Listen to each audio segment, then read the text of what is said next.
tarde a todos, sejam bem-vindos aí a mais um evento, né? Mais uma palestra dentro do 4º Simpósio de Engenharia, Gestão e Inovação SENGE. Eu sou o professor José Roberto, um dos coordenadores do evento, e tenho o prazer agora de apresentar para vocês o professor Denis Alcide Rezende, professor da Universidade da Pontifícia Universidade Católica do Paraná. O Denis, ele, entre outros títulos, né, vou falar um pouco, depois o Denis vai fazer uma apresentação melhor, né, ele é pós-doutor em Cidade Digital Estratégica, doutor em Engenharia de Produção, né, e graduado em Administração e Processamento de Dados, né, então ele vai ministrar. Muito prazer, né, e muito obrigado por disponibilizar um pouco do seu tempo e principalmente do conhecimento, né, o vosso conhecimento que você tem nessa área da palestra. E é uma grande satisfação recebê-lo. Fique à vontade, né, estaremos contigo durante a palestra. Muito bem, muito obrigado pelo convite, José Roberto. É um prazer aí participar do evento e que eu possa trazer alguma contribuição nessa área que é muito extensa, né, que é a cidade digital estratégica ou as cidades digitais ou cidades inteligentes ou smart cities, porque tem diversos nomes isso e a gente vai dialogar um pouquinho sobre isso também, e também sobre as minhas experiências nacionais e internacionais. Então, desde já, eu vou compartilhar aqui alguns slides, assim, no sentido de que, para eu só me organizar no evento, mas esse material está disponível, depois eu deixo aqui o link para que todos possam, eventualmente, acessar, não só esse, como outros materiais. Então, eu vou compartilhar aqui a minha tela, compartilhar tela, e aí, então, podemos começar aqui no compartilhar.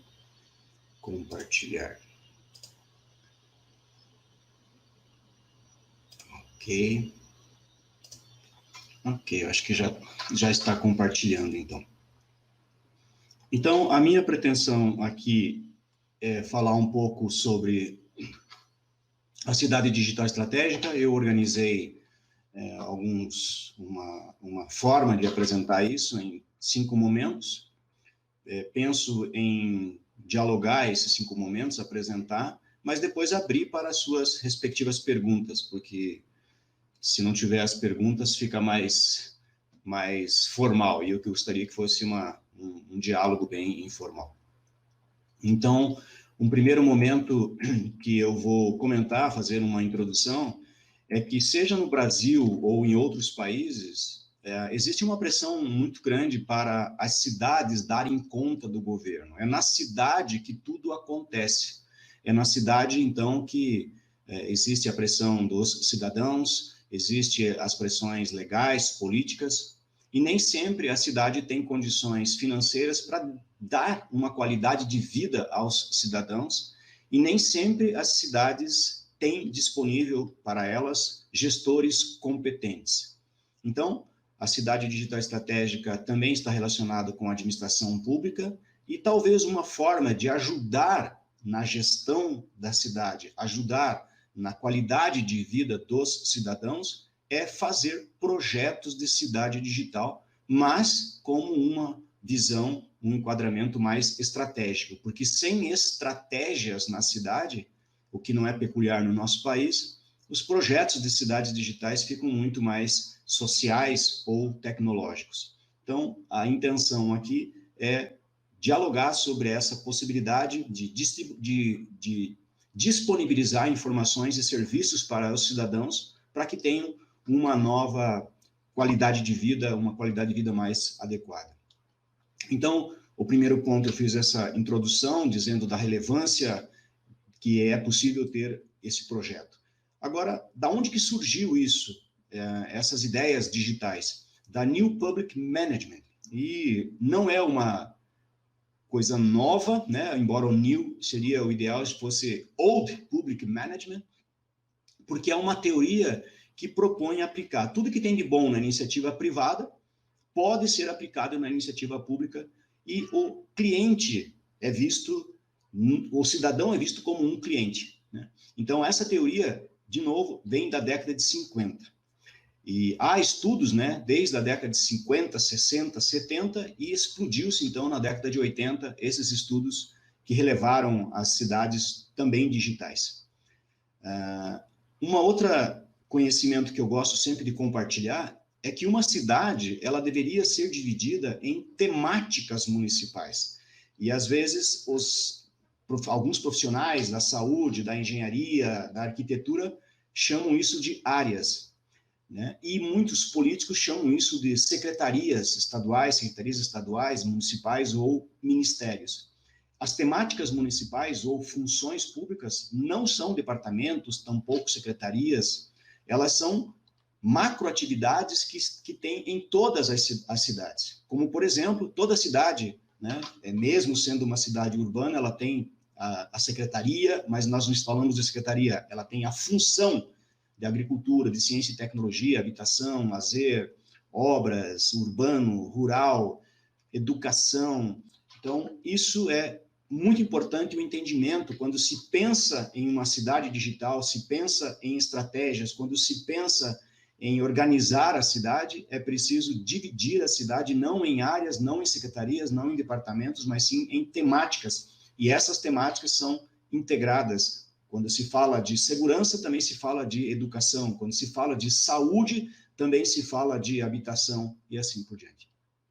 Então, agora, vou falar assim do conceito de cidade digital estratégica, que é o tema, e podemos começar dizendo que cidade digital estratégica não é cidade digital. Cidade digital estratégica não é uma cidade, entre aspas, inteligente, ou então os conceitos que falam cidades inteligentes. E também não é a mesma coisa que Smart Cities, ou Creative Cities, ou Green Cities, inteligência pública. Dentre outras denominações e nominações, a cidade digital estratégica, que nós pesquisamos aí há mais de 20 anos, né, com experiências em diversos países, como Itália, Peru, Canadá, Estados Unidos, Índia, dentre outros países, são questões e são conceitos um tanto quanto diferentes, embora integrados ou coerentes ou correlacionados, mas são conceitos distintos. Então, aqui eu queria chamar a atenção, primeiro dizendo que não é, né, cidade digital estratégica, que é o tema do nosso diálogo. Então, é interessante, quando a gente usa a expressão cidade digital, no Brasil e na América Latina, né, incluindo a América do Sul e a América Central, normalmente cidade digital é sinônimo de um projeto social, de inclusão dos cidadãos na internet. E, às vezes, lamentavelmente, é uma política de voto para eleições. Agora, quando você faz a conversão disso para o inglês, onde nós chamaríamos de Digital City, ela já é a mesma coisa que cidade digital estratégica, né? Nos projetos em que eu me envolvi nos Estados Unidos, no Canadá, quando você fala Digital City, já está ali a questão estratégica, né? Primeiro a estratégia, depois a tecnologia. E aí existe uma diferença, então, nessa questão do Brasil para outros países especificamente. E, em especial, é muito comum as pessoas perguntar sobre Smart Cities, ou é um conceito um tanto quanto popular, mas não muito adequado. Existem estudos de Smart Cities, de novo, desde a década de 50, 60, 70 e 80 explodiu esse conceito, aonde que, infelizmente, alguém traduziu Smart, né, City como inteligente. Por exemplo, tanto no espanhol como no inglês aparece, né, essa palavra cidades inteligentes, tentando remeter a mesma coisa que Smart Cities. Não é isso. Existem dois grandes mundos, né, em que a Smart Cities, enquanto ciência que foi estudado na academia, a palavra smart está relacionado com cidades adequadas, cidades oportunas, cidades sustentáveis, cidades inteligentes no sentido de bem-estar, de adequação. Então, a melhor palavra para traduzir o smart naquela época são cidades adequadas. Um simples exemplo, né? Quando um automóvel está parado no semáforo, o semáforo, né, o sinal da rua abre, na outra rua, na outra quadra, deveria estar aberto. Então, isso significaria que aí tem estudos para que as cidades sejam adequadas. Lamentavelmente, na década de 80, a empresa IBM quebrou do ponto de vista do mainframes, né? Apareceram, então, os personal computers, e esses computadores menores, fisicamente maiores em termos de memória, substituíram, então, os grandes computadores, os chamados mainframes. Então, naquela ocasião, na década de 80, surgiu o conceito de smart cities focados em software, porque os maiores clientes da IBM, das grandes empresas de mainframes, eram as cidades. Os governos focados em cidades. Então, aqui eu explico um pouquinho dessas dimensões, das diferenças do Smart Cities, e me disponibilizo aqui as perguntas que vocês tenham curiosidades, diferenciando, então, Smart City de Creative Cities e de outros conceitos, como Green Cities. E, paralelo a New Public Management, que estabelece que uma inteligência pública, uma inteligência nas cidades, uma inteligência nos governos, também a cidade digital estratégica tem uma relação muito grande com a inteligência pública. A inteligência pública seria um modelo de gestão que pode ser aplicado dentro das cidades, que muitas cidades aplicam isso, né, que é, em inglês, a expressão Organizational Business Intelligence. A título de curiosidade, algumas cidades fora do Brasil, existem os gestores das cidades que não são eleitos, são profissionais que gerem a cidade do ponto de vista profissional, e o prefeito sim pode ser eventualmente eleito junto com os vereadores, mas quem gere a cidade são profissionais de mercado chamados City Manager, por exemplo. E aí, então, agora chego muito rapidamente no conceito de cidade digital estratégica. Simplesmente é a aplicação dos recursos da tecnologia da informação. Para quem não está familiarizado com isso, são 4 componentes: hardware, software, telecomunicações e gestão de dados, na gestão da cidade para disponibilizar informações e serviços públicos, né? Então, é um projeto muito mais abrangente que só colocar o cidadão na internet, né? E sem dúvida, né, muito importante deixar isso claro, o projeto base é a estratégia. Então, são as estratégias da cidade que tem a base para se fazer uma cidade digital estratégica, diferente dos conceitos de Smart Cities, que o foco está na tecnologia. Então, o conceito de cidade digital estratégica contempla 4 subprojetos, ou 4 projetos. O primeiro é o planejamento estratégico da cidade, o segundo é o planejamento de informações, porque nos países bem desenvolvidos, a ciência da informação é diferente da ciência da computação. São 2 profissões completamente distintas. É a mesma coisa quando diz que engenheiro civil é a mesma coisa que arquiteto, né? São profissões e áreas completamente distintas, a informação da tecnologia da informação.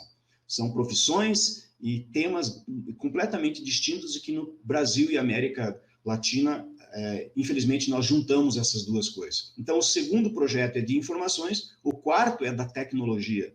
E o terceiro, então, são serviços públicos para os cidadãos, claro, por meio da tecnologia da informação. Então, nós dissemos que temos 4 subprojetos: as estratégias, as informações, os serviços e os recursos da tecnologia da informação.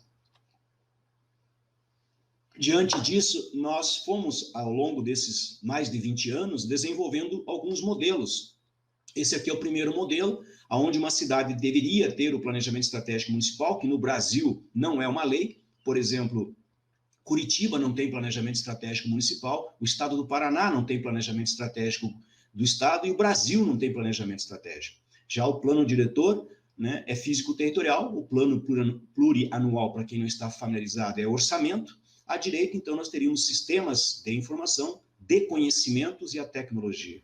O que chama atenção aqui, 2 conhecimentos que nem sempre as pessoas têm, é que o planejamento das estratégias seria a base, e no nosso país isso não é importante, não é relevante, né? Então, nem as pessoas, nem as empresas, nem os governos têm como cultura fazer planejamento estratégico, ou simplesmente o planejamento das estratégias. E à direita, então, chama atenção aos sistemas de conhecimentos, né? Então, vamos lembrar, né? Conhecimento é algo tácito que está na cabeça das pessoas. Então, quando você vai fazer estratégias de segurança, são as pessoas que entendem de segurança que vão fazer isso. Então, primeiro, eventualmente, né, vocês que são, muitos aqui são engenheiros, a gente aprendeu dado vira informação, informação vira conhecimento. Isso é um conceito extremamente retrógrado, ultrapassado. O fato hoje, né, é que o conhecimento humano é modelado, mapeado, daí se modela ou mapeia as informações e se disponibiliza numa base de dados. Então, é conhecimento humano que vira informação, informação que vira dado. E depois isso é retroalimentado, contemplando. Aqui, então, para se ter uma ideia, né, de um projeto mais bem elaborado, que nós tivemos oportunidade de já desenvolver em algumas cidades, em que tem o planejamento das estratégias dividido nas temáticas municipais, o planejamento de informações, eles são modeladas, né, e o planejamento da tecnologia, dos serviços, e tudo isso integrado de forma horizontal ou vertical. Então, uma pergunta que pode surgir, que é muito comum, né, é como fazer um projeto de cidade digital estratégica? Primeiro, não há necessidade de ter um projeto nacional, como é o caso da Índia, que existe um projeto nacional de cidades digitais, né? Mas você pode fazer por regiões, né? Região sul, você pode fazer por região metropolitana, você pode fazer por cidades, por vilas, condomínios, prédios e ruas, né? Então, por onde começar eventualmente? Pode começar por uma rua, né? Mas lembrando que é importante que tenha informação, estratégia e, por último, a tecnologia propriamente dita. Um outro aprendizado importante é que todo projeto na cidade e na vida pessoal, profissional, empresarial e até familiar deveria ter uma fase zero. Observe que essa fase zero, ela pode demorar, às vezes, alguns meses para se fazer essas 10 subfases. Para quem está familiarizado com o PMI, seriam as 2 primeiras fases do PMI. Agora, então, eu vou disponibilizar aqui alguns artigos que dizem respeito a todo esse tema, né? E vou agora abrir aqui o microfone para alguns diálogos, para algumas discussões, e quero apenas recomendar ou dialogar rapidamente aqui sobre quais os resultados que poderiam ser auferidos, que já foram auferidos em alguns projetos que nós fizemos. Primeiro, é importante que existem fatores críticos de sucesso para que a cidade tenha qualidade de vida junto aos seus cidadãos, nós cidadãos, que tenham uma gestão da cidade adequada. É preciso que tenha-se um entendimento do conceito e da metodologia do projeto. Segundo fator crítico de sucesso é uma vontade política, apesar do que a prefeitura é apenas um agente nisso, mas a sociedade deve ser participante. Nós já fizemos projetos de cidade digital em que a prefeitura ficou de fora, né? A participação, então, da sociedade, dos cidadãos e das empresas é muito importante. E aqui, de novo, nós não temos essa cultura. Nós, cidadãos, temos cultura de reclamar e não de participar da cidade. Sequer na nossa rua nós temos cultura de fazer limpeza ou cuidar de uma praça, que em outros países isso é bastante cultural. Nós não cuidamos da nossa rua, do nosso lixo, não fazemos Agenda 21 na nossa casa. Isso é cultural nosso, lamentavelmente. E, é claro, tem que ter investimento, capacitação e tecnologia adequada, e não tecnologia estado da arte.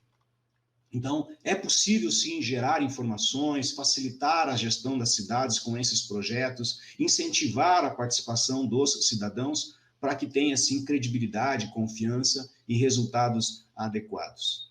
Então, também vou deixar aqui no chat os meus links e já de forma para encerrar, né, eu vou terminando aqui, vou fazer aqui a interrupção da tela para que a gente possa, então, dialogar a respeito disso e comentar, porque a Cidade Digital Estratégica é um projeto semelhante a um outro projeto, como, por exemplo, pode ser chamado de Cidade Digital somente Smart Cities ou Cidades Inteligentes, mas todos eles estão integrados nesse aspecto, né? Então, desde já, estou aí à disposição para que a gente possa trocar ideias e disponível para as perguntas que estão sendo eventualmente feitas. Então, estou aí disponível para perguntas agora. Vou deixar aqui também já alguns links meus, né, para que vocês possam eventualmente Estou disponível aí para as perguntas, aqui, que eu vou colocando aqui alguns links enquanto. Legal. Denis, muito bom essa primeira parte aí que você colocou para a gente, né? Bem esclarecedor aí a diferença, né, entre os termos aí. Eu particularmente não tinha muita noção de onde estava a divisão, né? A gente houve vários termos até, né? Para a criação de uma cidade digital estratégica, acredito que sejam necessários elementos tanto de organização quanto de reprodução do espaço urbano. De que forma minimizar as principais dificuldades? Então, existem fatores críticos de sucesso que eu vou até disponibilizar aqui agora, já para não deixar isso para depois, para que a gente possa até dialogar com base nisso, porque existe um desafio muito grande, né, em que se coloca para se fazer um projeto. Então, primeiro, você pode fazer um projeto na cidade, mas não necessariamente, aqui eu coloquei aqui no chat, não sei se todos estão vendo, né? Tanto um vídeo como os fatores críticos de sucesso aqui, mas também é importante dizer, Juliana, que é possível de fazer um projeto na própria rua, né? Porque às vezes tem, mas aonde eu posso fazer esse projeto? Precisa fazer um projeto gigantesco na cidade? Precisa fazer o envolvimento de todos? Às vezes não, né? Então, aqui eu coloquei aqui que é possível de fazer um projeto, então, nas ruas, no bairro, e, eventualmente, um projeto como a cidade toda. Então, há países em que eu já participei que existe um projeto nacional de cidade digital, independente do nome, se seja chamado de Smart Cities ou não, que é o caso, por exemplo, da Índia, que a gente tem experiência. Há projetos, no caso dos Estados Unidos, que eu já trabalhei por 3 vezes lá, existem políticas específicas de cada estado, né, porque a legislação é separada por estados. E aí a cidade digital estratégica, por exemplo, da maioria das cidades que tem lá, é uma política pública do governo daquele estado. Então, para eles é natural, ou seja, por exemplo, em Chicago, onde eu fiz o meu último pós-doutorado, todos os serviços públicos dos cidadãos de Chicago estão disponíveis no que eles chamam de Digital City Project. Então, nenhum cidadão vai até a prefeitura. Então, vai variar muito. Mas agora aqui no Brasil, que é a nossa realidade, né? Então, no nosso Brasil aqui, nós temos, no caso do Paraná, aqui, lugares que ainda não têm internet no estado, né? Então, imagine no norte, no nordeste, eventualmente, alguns municípios ainda também não têm, então é difícil de fazer. Então, vai depender muito do local físico, vai depender muito da estrutura tecnológica que tem lá, mas muito também da vontade política de que seja feito isso, e eu me refiro não necessariamente à política, no caso da prefeitura, mas a política é bom de lembrar que nós, políticas, nós cidadãos também fazemos políticas, né? Então, você colocou assim, necessários elementos tanto da organização quanto da reprodução do espaço urbano? Sim, né? Há que se discutir o espaço urbano, há que se discutir a questão urbana e também a questão rural, né? Então, por exemplo, não sei se também é parte da tua pergunta, algumas cidades disponibilizam espaços urbanos para as pessoas fazerem os seus respectivos acessos. Isso é muito comum nas cidades que têm menos condições tecnológicas e menos condições financeiras, os espaços, né? Aqui, por exemplo, em Curitiba, tem-se um nome que são espaços farol do saber, onde são espaços comuns para que tenham esse acesso, né? De qualquer forma, as principais dificuldades em um contexto parece ser tão complexo. Sim, são complexos, não é tão simples assim, porém, é possível de se fazer.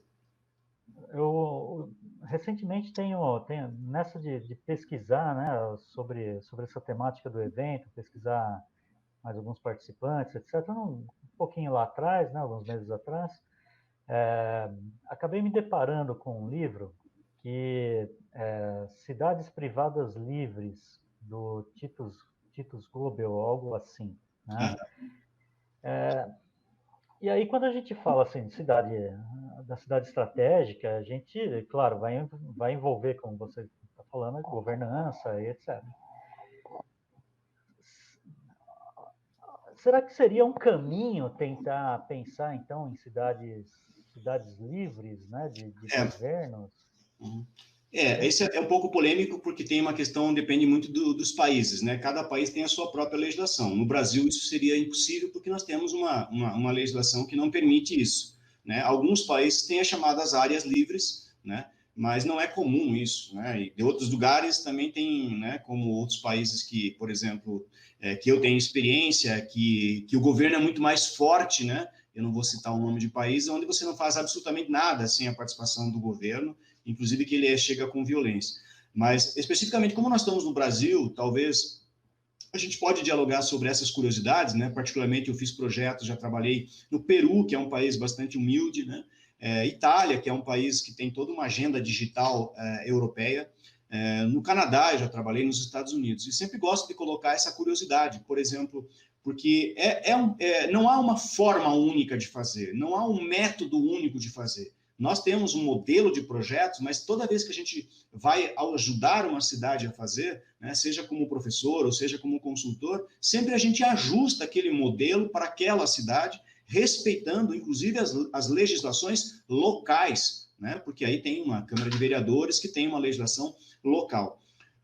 Mas, por exemplo, só a título de curiosidade, né, você fala, puxa, nos Estados Unidos é um país rico e que tem inúmeros projetos, né? Eu trabalhei nos Estados Unidos em cidades que eles não querem cidade digital, eles querem cidade social, né? Então, e no Canadá também, curiosamente, no Canadá, né, essa cidade que eu estou falando nos Estados Unidos, que eu trabalhei, pesquisei, está no estado de Illinois, perto de Chicago. E no caso do Canadá é na localidade chamada Humberta, né? Então, existem, sim, lugares que não querem o digital, querem apenas o social, né? E outros lugares, então, que você comentou, José Roberto, que tem espaços que já estão, o espaço já é digital, já se cria, por exemplo, um condomínio, e aquele condomínio é cidade.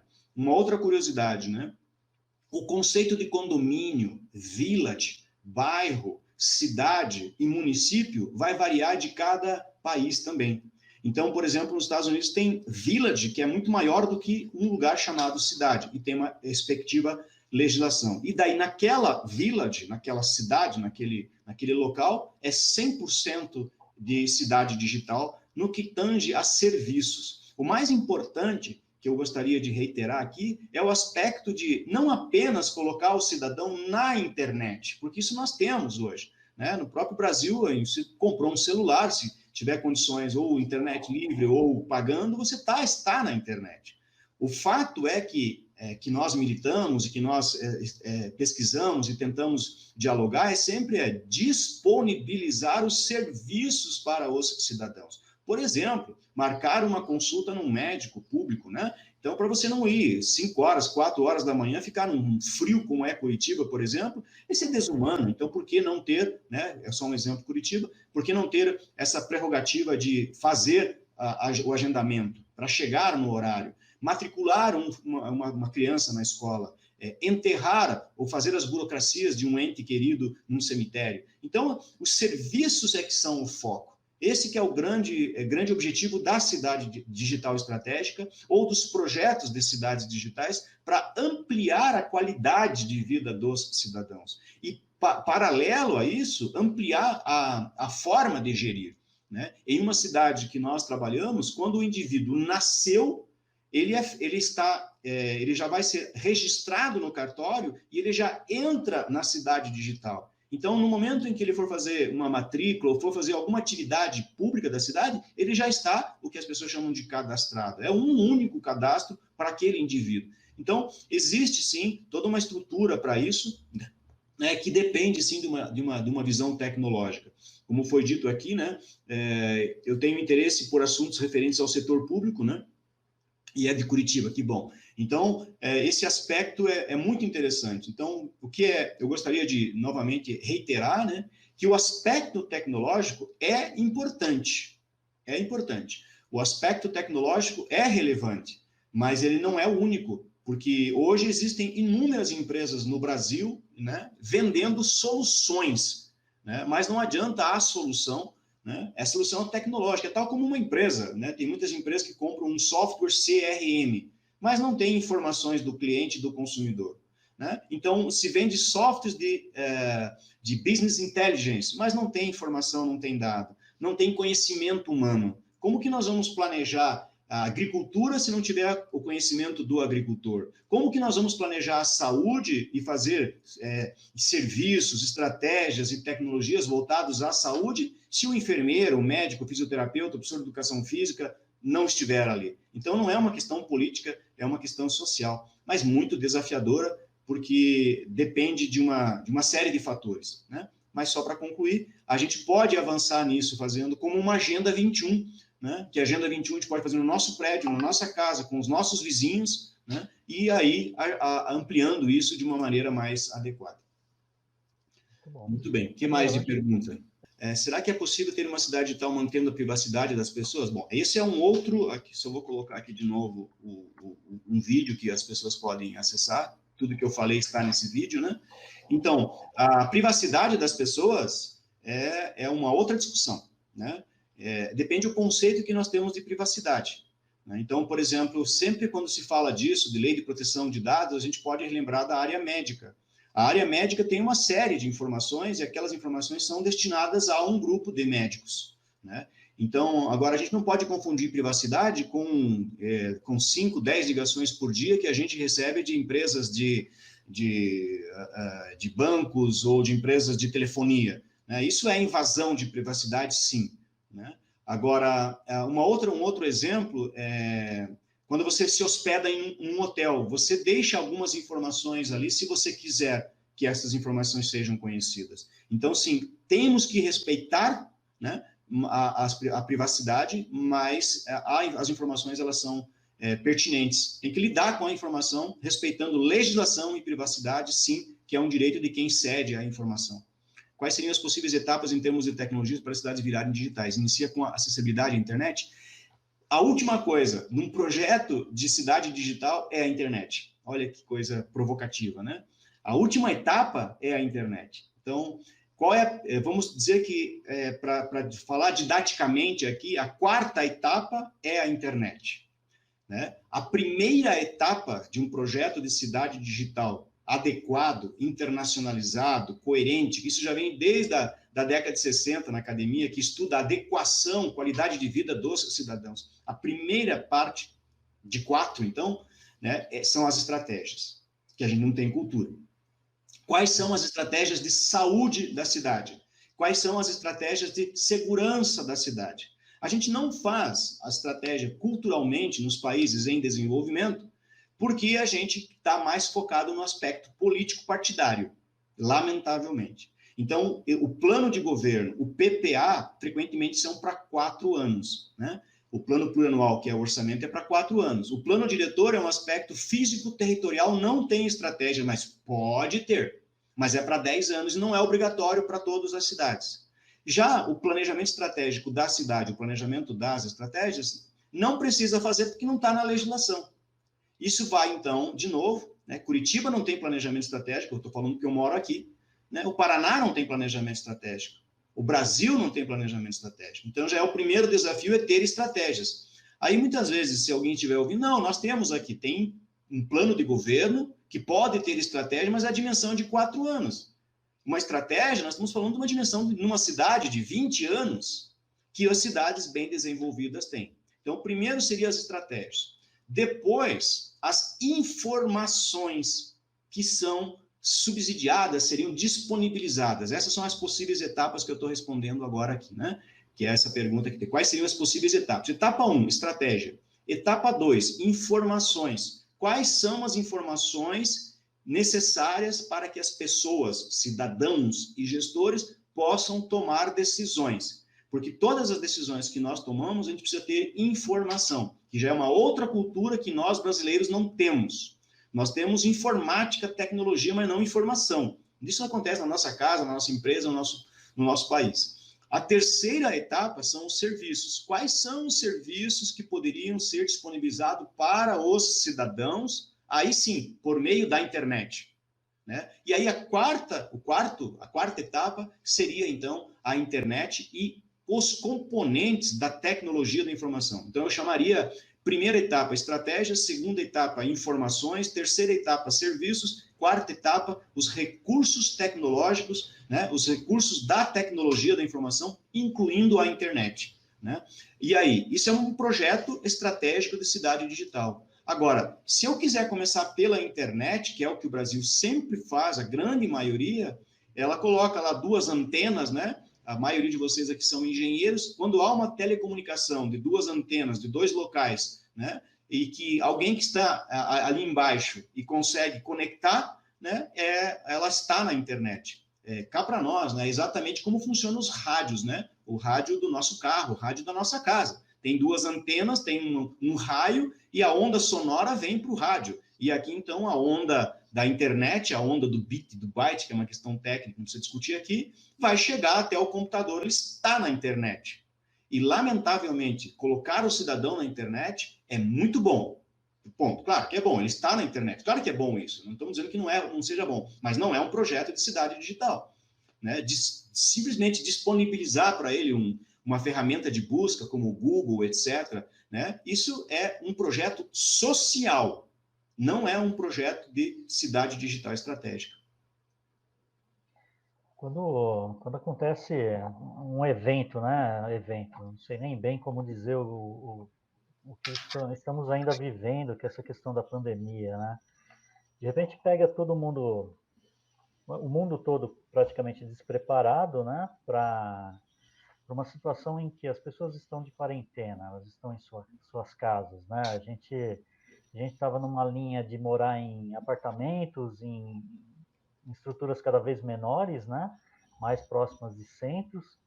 E de repente a pandemia sugere o contrário, que você já tem uma casa um pouquinho maior, né? Para você conseguir ficar trancado lá dentro da sua casa e distante até do centro, de repente.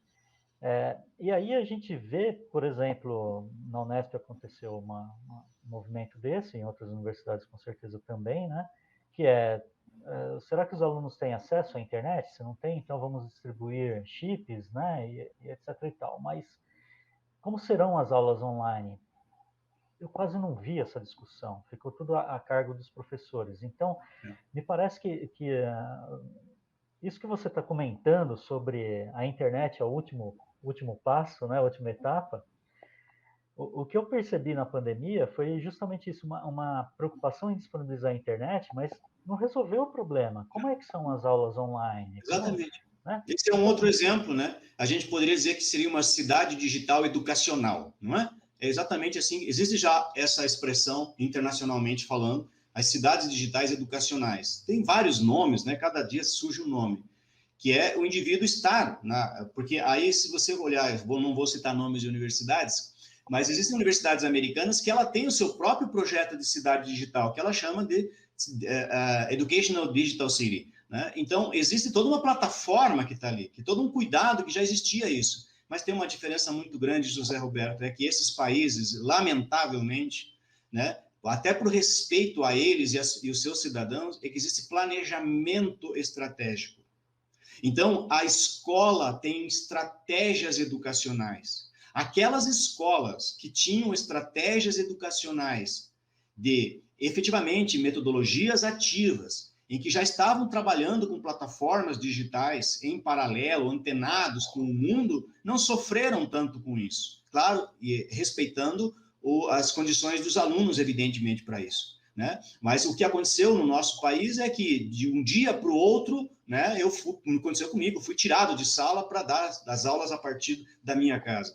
No caso da PUC, como nós já tínhamos há mais de 5, 10 anos projetos assim, nós não tivemos tanto impacto, assim, em termos de PUC professor. Os alunos tiveram mais, porque talvez muitos deles não tinham a sua estrutura.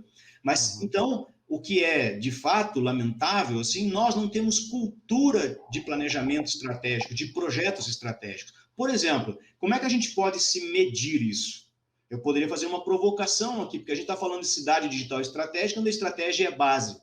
Eu poderia perguntar para quem está me ouvindo aí, fazer uma pergunta bastante provocativa, né? Quais são os seus projetos estratégicos pessoais, profissionais, familiares e, eventualmente, espirituais? Né? Então, quais são os seus projetos pessoais, profissionais, familiares e, eventualmente, espirituais, se você tem alguma fé, né? Então, a gente percebe que as pessoas não têm muito projeto, a gente não tem muito projeto. Então, o que vai acontecer com 2022, nesse caso, no nosso caso? Nada. Nada. O que vai mudar em 2022? Nada. Porque a gente não está pensando nisso. Claro, e aí eu sempre, como eu trabalho com isso no meu dia a dia, eu sempre vou escutar, né? Poxa, mas espera aí, como é que a gente vai planejar em tempos de pandemia? Exatamente, porque o dinheiro que está no mundo é o mesmo dinheiro, né? As coisas não mudaram tanto assim do ponto de vista de estratégias, né? Então a gente não tem isso no nosso conceito, que às vezes a gente critica alguns países que você tem uma educação, né?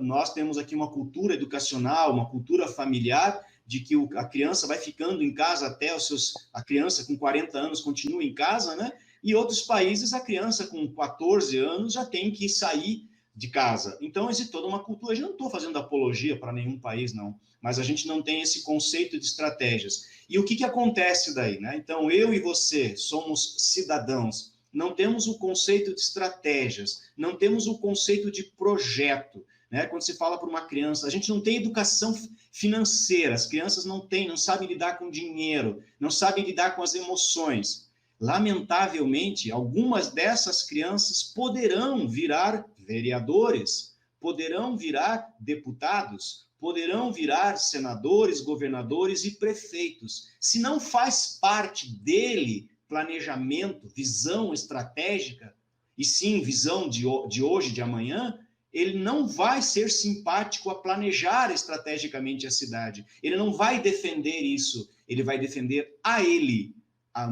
o meu período. Então, eu trabalho com isso há muitos anos e frequentemente eu vejo um político que acabou de se eleger prefeito, ele chama a equipe dele, eu testemunhei várias vezes isso. Bom, eu acabei de ser eleito prefeito, então hoje nós começamos a nossa campanha para deputado. A única dúvida que eu tenho é se eu vou lançar-me a deputado federal ou estadual, vai depender do número de votos que eu possa ter. Então, e a cidade, que o senhor acabou de ser, a cidade tem a sua própria vida, o vice-prefeito cuida, os secretários cuidam e eu vou cuidar da minha vida. Então, esse conceito, né, existe, aí isso, claro, então, tá vendo como tem estratégia? Tem estratégias pessoais, estratégias políticas, mas não tem estratégia no seu cerne de colocar. E aí, de novo, faça esse exercício. Se você não teve o privilégio de fazer, eu deixo aqui no meu site, no meu canal do YouTube, tem passo a passo de como fazer um planejamento estratégico pessoal, profissional, familiar, passo a passo, bem simples, de como fazer isso, porque isso é necessário. E eu trabalho muito com projetos sociais, inclusive para pessoas em cuidados paliativos, né? E aí, muitas vezes, você vê um indivíduo com cuidados paliativos, ele canta aquela música de epitáfio. Eu deveria ter cuidado da minha saúde, eu deveria ter lazer, eu deveria ter, só que agora eu não posso mais ter. Né? Então, a gente não tem esse conceito estratégico. Por que a gente está falando isso? Porque são os seres humanos que vão gerir as cidades. São seres humanos que, se não tiver no seu cerne a estratégia, ele não vai defender um planejamento. Porque imagine um presidente de um país falando, não, agora nós vamos fazer um planejamento estratégico do país. Você nunca ouviu falar isso, eu nunca ouvi alguém falar isso. Então, independente da um Estado, não, vamos fazer um planejamento do Estado para 20 anos, independente do meu governo. Não, vamos fazer um planejamento da cidade, aqui independente do meu governo. Não, a pessoa está pensando no plano de governo. Plano de governo. Próximos 4 anos eu vou fazer o quê? O meu grupo está preocupado com isso. Infelizmente, é uma cultura que nós temos que alguns países já venceram isso. Já venceram isso. Existe um planejamento estratégico da cidade. E aí, a tecnologia da informação é um subprojeto. Quando existe um planejamento estratégico da cidade, a cidade digital é um subprojeto. Ela está no mesmo andar, no mesmo caminho. Né? Só para concluir isso, por outro lado, né, a gente está aí agora, o que a gente faz? Né? Porque tá bom, a gente sonhou aqui, o que a gente faz? Gente, começa um planejamento estratégico pessoal, profissional e familiar seu, e começa também a discutir as tecnologias, a cidade digital, no seu prédio, com seus vizinhos, né? Tentando lidar. Ah, mas que serviço a gente vai pôr? Uau, tem alguns lugares que você tem serviço de segurança, que é comunitário. Hoje até tem aí, via WhatsApp, serviços comunitários de segurança, serviços comunitários de saúde, serviços comunitários. Então, existe sim os serviços sociais, os projetos de serviços comunitários, feito em ruas, em prédios, em bairros, né? Mas nós temos uma cultura ainda que precisamos mudar a nossa mente para lidar. E aí sim, a tecnologia vem sim, mas com um seu valor agregado às estratégias, aos serviços e às informações. Estratégia, informação, serviço e depois a tecnologia. Claro, eu não estou dizendo que não tem que ter tecnologia. Tem que ter tecnologia, mas adequada. A tecnologia adequada, né? Cabível no bolso da cidade e no bolso das pessoas. Eu espero que a pandemia tenha trazido, né, algo para governantes. A gente não vê muito isso na mídia, né? Na mídia a gente vê só a guerra política, mas eu espero que lá nos bastidores as pessoas estejam pensando de uma maneira um pouquinho mais estratégica para o futuro. Por exemplo, né, nesse momento tenho uma obra, né, em andamento. Quando começou a pandemia, uma coisa que eu pensei foi, agora a gente precisa receber tudo em casa, precisa higienizar, né? Não deveria ter contato com as pessoas. A pizza não vai passar na caixa de correios, né? Outras mercadorias não vão passar. E aí você começa a pensar, não, preciso mudar um pouquinho aqui, né? A disposição das coisas para eu conseguir receber isso. Então, mesma coisa na cidade, né? Se tem essa pandemia, e aí, o que está mudando? Porque a gente viu aqui no estado de São Paulo, por exemplo, uma grande preocupação com relação à vacina e etc., né? E as pessoas ficarem trancafiadas dentro de casa. Ao mesmo tempo em que os trens, o metrô, os ônibus, né, estavam completamente lotados na cidade de São Paulo. Uhum. E na mídia isso demorou muito tempo para aparecer. Então, primeiro dizer assim, você tem que ficar trancado dentro do seu apartamento, não espirra lá na sacada não, porque você pode contaminar o teu vizinho. Enquanto que no ônibus estavam esfregando, né, sempre, como sempre, né, um em cima do outro.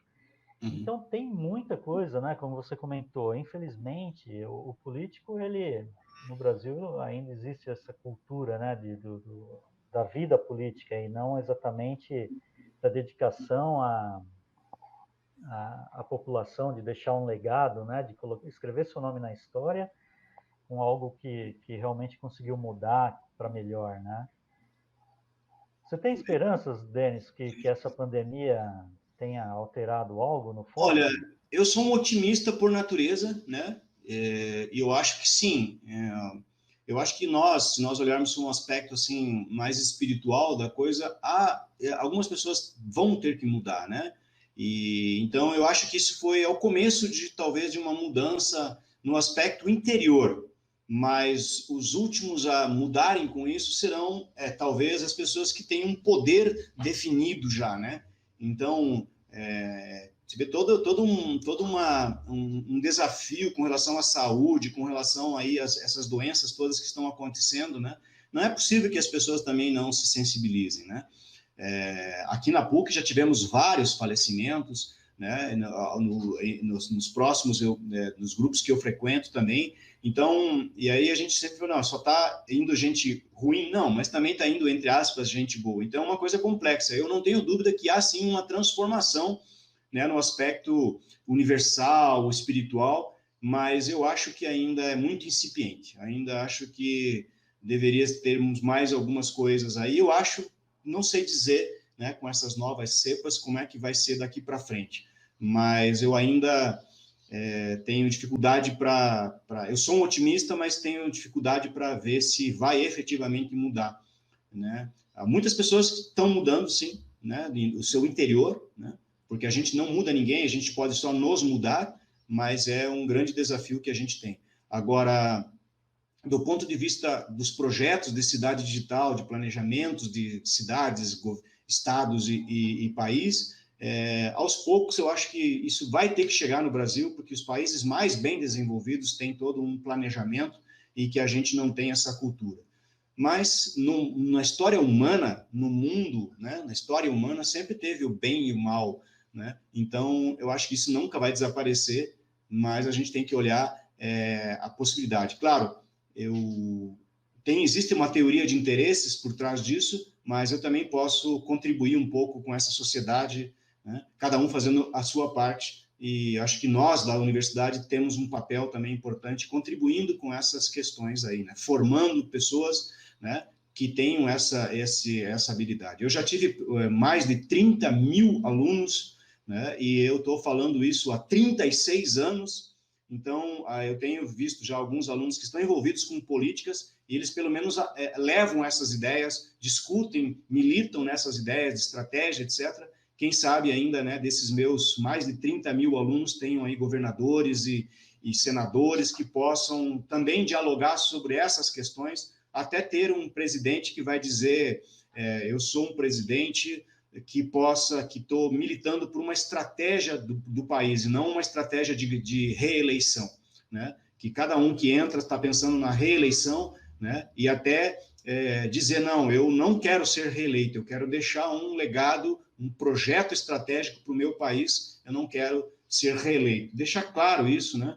O problema também é que a gente só enxerga na mídia, sabe, José Roberto, eu tenho todo trabalhado com políticos, não é o político de frente, é o político de retaguarda, ele é muito mais perigoso, né? A gente tem essa imagem de um presidente, de um governador, eu não estou falando, por favor, agora do senhor presidente atual, estou falando de uma imagem de um presidente, um governador, o deputado, o vereador, o que tem por trás dele é muito pesado, e às vezes é ali que então tem muita gente que ele está na retaguarda e ele tem uma influência muito grande nisso, né? Mas, claro, os governadores, prefeitos têm um posicionamento muito mais forte, né? Se ele realmente disser, né? E, por exemplo, uma modalidade que a gente trabalha nas organizações públicas, privadas, é a inteligência de negócio. Nas organizações públicas, é a inteligência pública. E um dos preceitos disso é a transparência. Nosso país tem isso mesmo.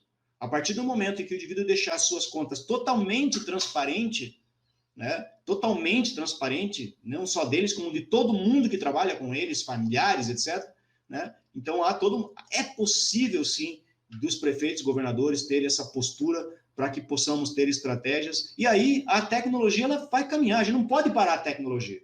Não pode dizer, não, a minha cidade não vai mais ser digital. A cidade será sempre digital, embora não tenha um projeto. As organizações privadas, as universidades serão digitais, os bancos são digitais, as empresas são digitais. Não tem como parar isso. Olha as Olimpíadas, elas são digitais, né? Só se você estudar tudo isso, então a evolução digital, ela nunca vai parar.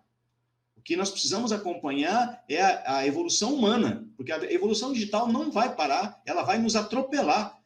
Então, eu não posso, por exemplo, chegar num banco hoje, eu vim pegar aqui meu saldo bancário, só um minutinho, nós vamos ali na retaguarda, somar quanto você tem na sua conta e já te damos um bilhetinho. Nunca mais vai existir isso, né? Cada vez mais. Então, é inegável, as empresas privadas estão muito avançadas nisso, por que as organizações públicas ainda estão relutantes com isso, né? Então, eu penso que há uma possibilidade de melhorar, mas vai depender muito de nós também, né? Pararmos de reclamar e nos envolver mais com a nossa cidade propriamente dita, né?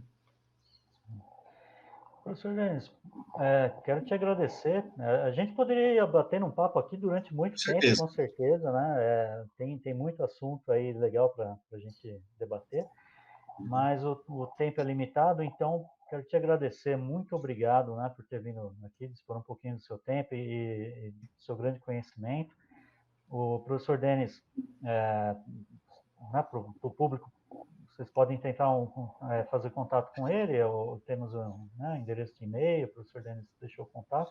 Fácil hoje também, né, encontrá-lo na internet. É fácil. Hoje tem na internet, tem no Instagram, no Facebook, no YouTube, tem todas as redes sociais, basta colocar meu nome aí nas redes sociais, e-mail, celular, tem tudo disponível hoje, não tem problema nenhum, né? A gente vai sempre respondendo. Especificamente, José Roberto, essa palestra, esse conteúdo de Cidade Digital Estratégica já deixei aqui nos comentários, né?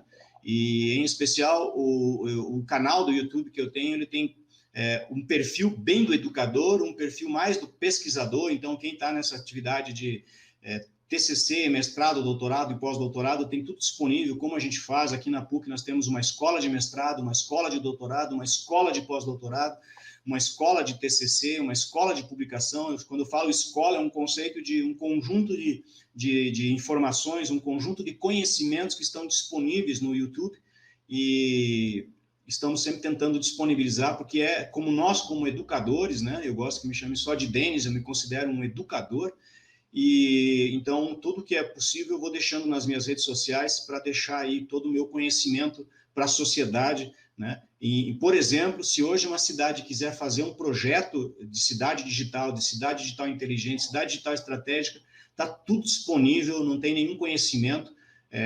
Eu, como educador, sou contra a consultoria, né? Muitas cidades me procuram e falam, o que você quer? Está aqui, está nesse vídeo. O que você precisa? Está aqui nesse vídeo. Né? Eu queria uma consultoria. Não precisa consultoria. Pega esse dinheiro que você iria me contratar como consultor e compra em alimentos e distribui na cidade. Né? Melhora, então não precisa gastar dinheiro comigo. Não, mas tem a lei 8666 que pode contratá-lo. Não precisa contratar a mim. Está tudo disponível aqui, né? Está tudo disponível, não há necessidade nenhuma, não há um segredo nenhum hoje, está tudo nos livros, né? Aqui atrás de mim tem uma série de livros que estão disponíveis aí. Hoje tem, né? Eu tenho mais de 70 mil livros vendidos, deve ter mais de 100 mil xerox por aí, não há problema nenhum, não tem o menor problema com isso, né? Artigos, livros, vídeos, tudo disponível para a sociedade, que eu, como educador, deixo todo o meu conhecimento disponível para que nós tenhamos pessoas mais adequadas, cidades mais adequadas, e eu uso essa palavra adequada, que é sinônimo de smart, né, que é sinônimo de inteligente, pensando na qualidade de vida dos cidadãos, na gestão adequada das cidades, para que a gente possa ter as cidades melhores, mais adequadas, um estado mais adequado, mais sadio, e um país melhor, um país de primeiro mundo, onde nós possamos ser um tanto quanto mais saudáveis e, por que não dizer, felizes. Então, muito obrigado a todos pela oportunidade. Até mais. Tchau, tchau.